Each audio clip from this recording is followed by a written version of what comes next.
Daniel, écoute, Marim, nous commençons aujourd'hui le Pérec Lamed Aleph qui se trouve à la page 78. Dans le Pérec Lamed Aleph, l'Admor Zaken évoque un sujet dont nous avons déjà parlé, parce que à l'époque le sujet était brûlant. On en a parlé il y a quelques semaines. Il s'agit de comprendre comment l'Admor Zaken peut nous guider sur cette voie dont il nous parle depuis les deux prakim qui précèdent. Comment peut-il nous mener sur cette voie qui, a priori, nous amène à la tristesse? Nous avons expliqué que lorsque l'on souffrait de Timtum Alev, que l'on manquait de sensibilité pour la Torah et pour la Gdusha, même si nous pratiquions Torah et Mitzvot, mais que l'on manquait de sensibilité, nous avons appris que c'était à cause de notre Nefesh Abamit qui prenait trop de place, qu'on devait le briser. On devait se briser par rapport à soi-même, comme on a expliqué dans le Pérek Raftet. On devait se briser par rapport aux autres, comme on a expliqué dans le Pérek Lamed. Mais à force de se briser, on risque d'être triste. Et nous savions déjà depuis les prakim, Chavav, Chavzain, Chavret, que la tristesse est fortement déconseillée, c'est proscrit. Alors l'Admor Zaken nous a dit que ça fait malgré tout partie de notre programme. Pour vaincre le Nefesh Abamit, nous allons retourner ses propres armes contre lui. Ça veut dire qu'on ne recherche pas ici à se briser et à être triste pour être triste. Ce n'est pas en soi un objectif, mais c'est un objectif incontournable. Parce que notre Nefesh Abamit prend trop de place, dans ce cas, nous sommes obligés de passer par cette étape. Alors, c'est ce que va nous dire tout de suite l'Admor Zaken.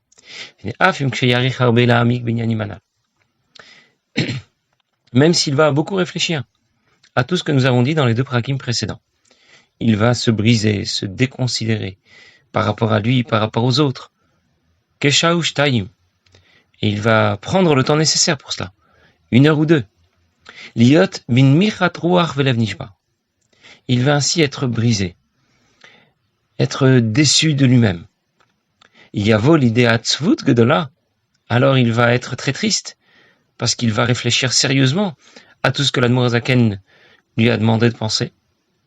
Lo yachush. Alors l'Admor Zaken nous dit tout de suite, lo yachush, ça veut dire, il ne faut pas avoir peur. Parce que nous n'allons pas nous installer dans cette tristesse. Cette tristesse ne sera qu'un tremplin pour arriver finalement à une nouvelle et véritable joie. C'est une étape dans laquelle on ne va pas s'installer, mais c'est une étape incontournable. C'est une étape qui fait partie de notre programme. Et bien que la tristesse appartienne Klipat Noga et pas aux côtés de la Kedusha, je vais encore continuer une petite ligne et je vais expliquer. Kibetzad Akdusha, du côté de la Kedusha active, c'est écrit Os vechedva bimkomo.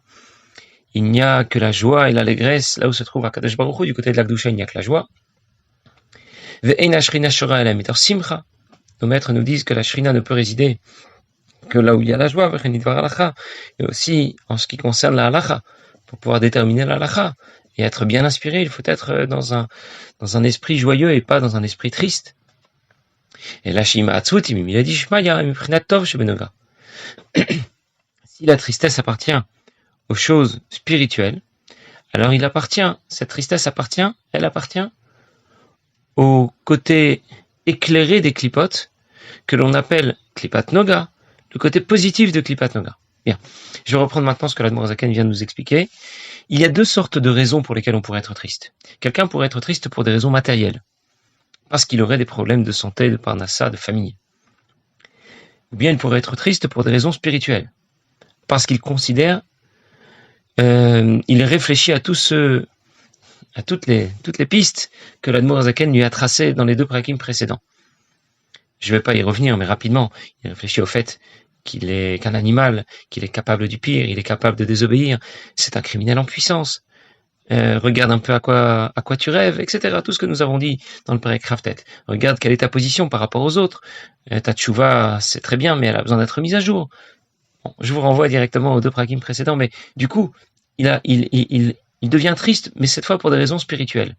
La différence entre ces deux raisons pour lesquelles on pourrait être triste, c'est que celui qui est triste pour des raisons matérielles, parce qu'il lui manque de l'argent, il lui manque la santé, il lui manque ce qu'il aurait souhaité sur le plan familial, eh bien, cette tristesse appartient au shalosh klipot atmeot. Ça veut dire au mal dans sa pleine puissance. Alors que celui qui est triste pour des raisons spirituelles, on a compris que c'était déjà moins grave. C'est une tristesse qui est déjà c'est une tristesse améliorée, puisqu'il n'est pas triste maintenant simplement parce qu'il lui manque un zéro sur son compte en banque. Il n'est pas triste parce qu'il aurait voulu avoir une grande famille et finalement il n'en a pas une si grande, ou ce genre de choses. Il est triste parce qu'il a considéré ce que l'Admour Hazaken lui a expliqué, dans quelle situation spirituelle il se trouve. Alors en même temps, s'il a fait des fautes, on lui explique qu'il n'a pas à y ruminer toute la journée. On lui laisse 5 minutes, 3 fois par jour pour y penser. Chaque fois qu'il y a un moment de vidouille, les tachanonim pendant la tfila. Mais ensuite, il faut passer à autre chose. Ça veut dire, il ne s'agit pas seulement de pleurer. Je fais quoi maintenant pour m'en sortir? Quelqu'un a crevé un pneu. C'est très bien. Enfin, c'est très bien. Non, c'est pas bien. Mais ça veut dire, il peut verser une petite larme, il va être en retard à son rendez-vous, il est embêté, tout ce qu'on veut. Mais bon, maintenant, il faut retrousser ses manches, sortir le cric et changer la roue. On ne peut pas rester dans la voiture et se lamenter, se dire, c'est dommage, j'ai crevé un pneu. Il faut faire quelque chose. Il faut passer à autre chose. Et donc ici aussi, l'Admour Hazaken nous dit qu'on ne va pas aller vers la tristesse pour la tristesse, mais uniquement pour l'utiliser comme un tremplin. La tristesse appartient au clipote, alors que la joie appartient à l'akdoucha. Et on comprend tout de suite pourquoi. Pourquoi quelqu'un est triste? Parce que tout simplement, auparavant, il se prenait pour ce qu'il n'était pas. Il avait un ego énormément puissant, développé, et il vient de prendre un coup terrible, un coup fatal. Il se prenait pour quelqu'un d'important, et il s'aperçoit que finalement c'est pas le cas. Et donc il est triste. Il n'est pas vraiment triste parce qu'il est dans cette situation. Il est triste parce que il n'est pas ce qu'il pensait être.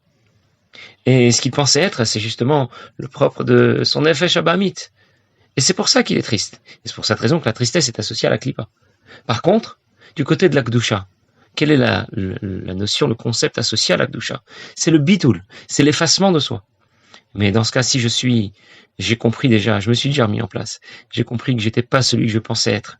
Je suis vraiment dans une situation catastrophique. Mais, du coup, je considère que chaque mitzvah me permet de me rapprocher de Dieu, que chaque moment que je passe à étudier la Torah, c'est l'occasion de fusionner avec Akadosh Baruch Hu.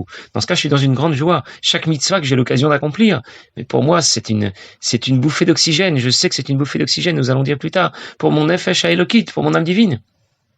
Et l'Admour Zaken précise tout de suite, la chen katava Arizal. Pour ça que le Arizal a écrit Shafilu Dagata Avonot.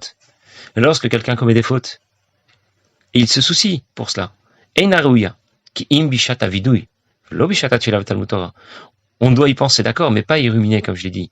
On ne doit pas y penser toute la journée. Ça ne doit pas être un poids que l'on tire derrière soi et qui nous empêche d'avancer. Pas du tout. On t'a réservé 5 minutes le matin, le midi, enfin pas le midi, plutôt au moment de Mincha, et puis ensuite au moment de Kriyat Shema Shalamita, au moment où on dit les tachanonim, le vidouille, où on reconnaît ses fautes, c'est tout. En dehors de ces moments, tu dois être dans une grande joie. La tristesse n'a pas sa place. Bien sûr pas pour les choses matérielles, comme on a beaucoup parlé dans le Perek Ravav, dans le chapitre 26, mais pas non plus pour des raisons spirituelles. Au moment de la tfila, au moment de l'étude de la Torah, je dois être dans une grande joie. Je dois être dans un esprit positif. Dans une joie qui appartient précisément à l'Akdusha, comme je viens d'expliquer. Et l'Admour Zaken nous dit à Falpiken, Arekach yamidalika fialistracha beminav dugmata. C'est la procédure que nous devons suivre. Nous n'avons pas le choix. On aurait bien voulu s'en passer. On aurait bien voulu éviter ce traitement de choc. Mais on n'a pas le choix parce que notre nefesh habamit est trop imposant. Notre âme animale prend trop de place.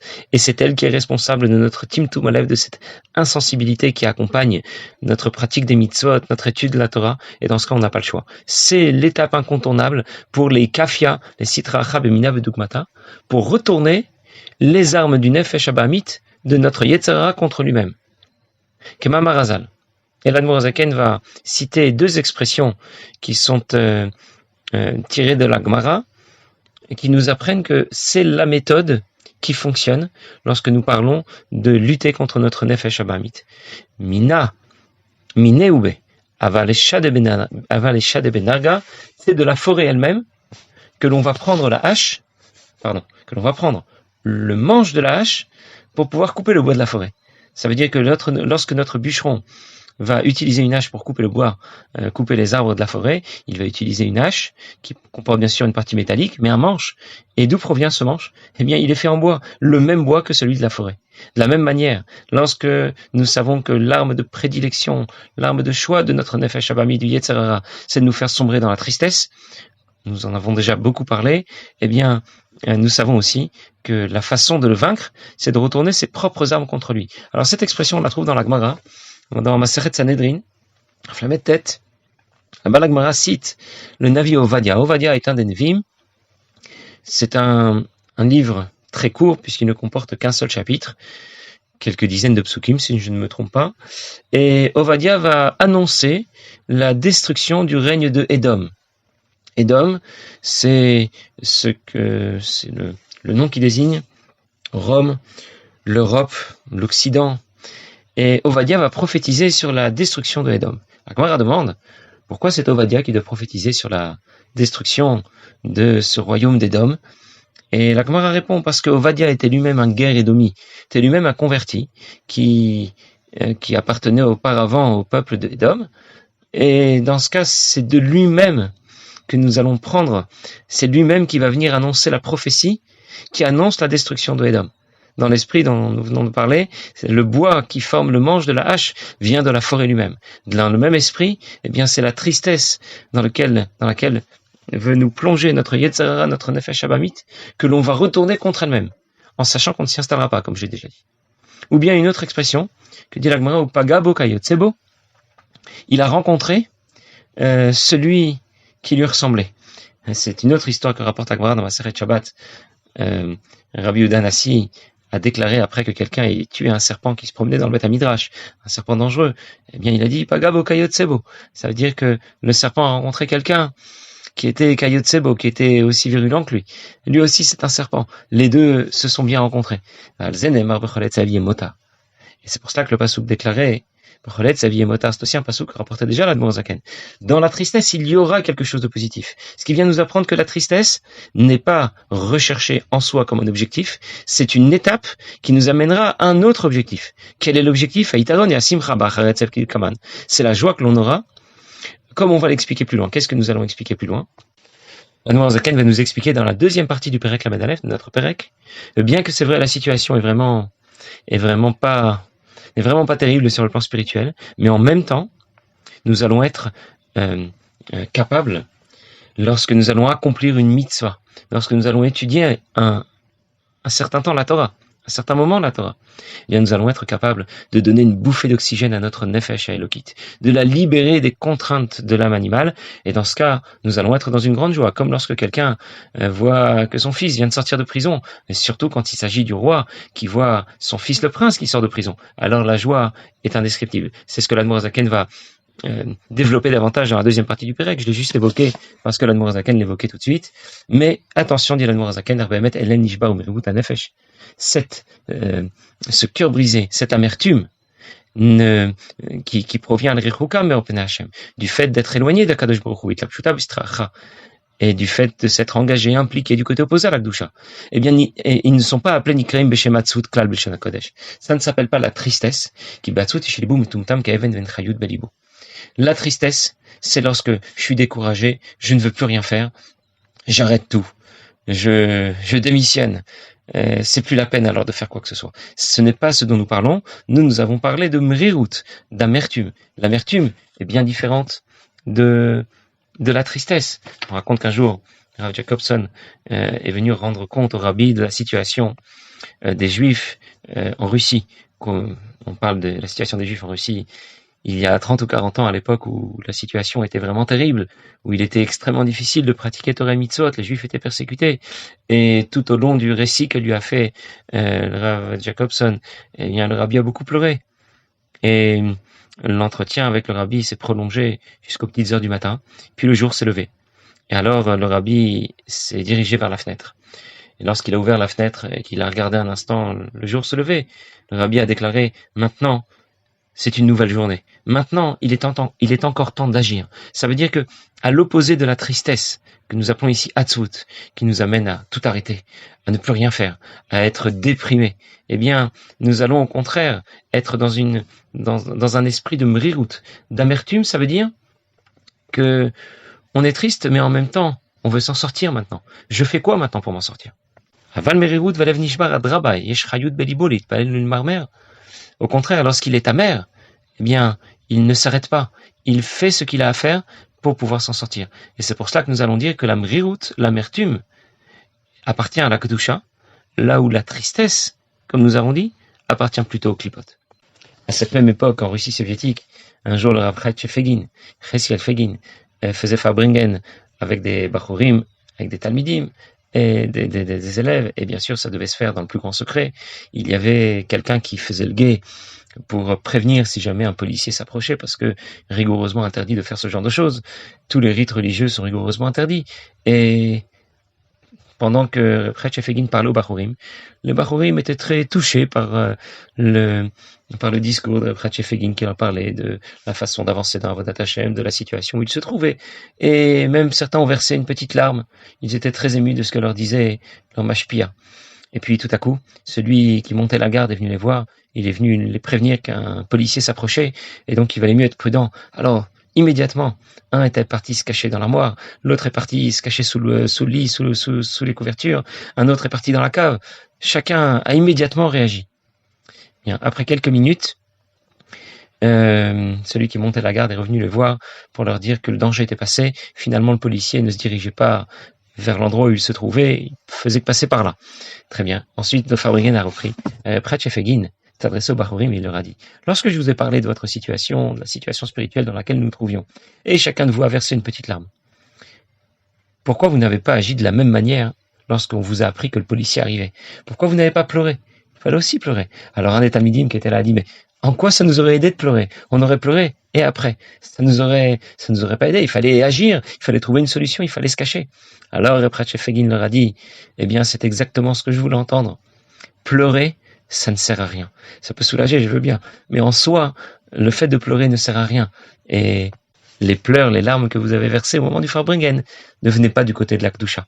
Du côté de la Kedusha, on trouve plutôt le fait de réagir. On peut être amer, on peut être amer de la situation dans laquelle on se trouve, mais en même temps, on veut s'en sortir. Sortir de la boue dans laquelle on se trouve et ne pas se contenter de pleurer et de soupirer sur sa situation. Voilà la mrirout vers laquelle l'Admour Zaken nous guide.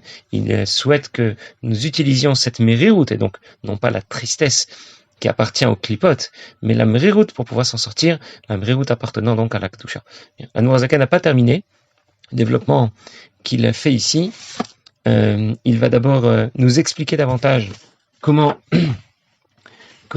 développer cette mériroute, cette amertume, et ensuite dans la deuxième partie du Pérec, il nous expliquera comment cette amertume sera en réalité le tremplin pour accéder à une joie énorme. Mais nous verrons ça la prochaine fois, Bezrat Hashem. Passez une bonne journée.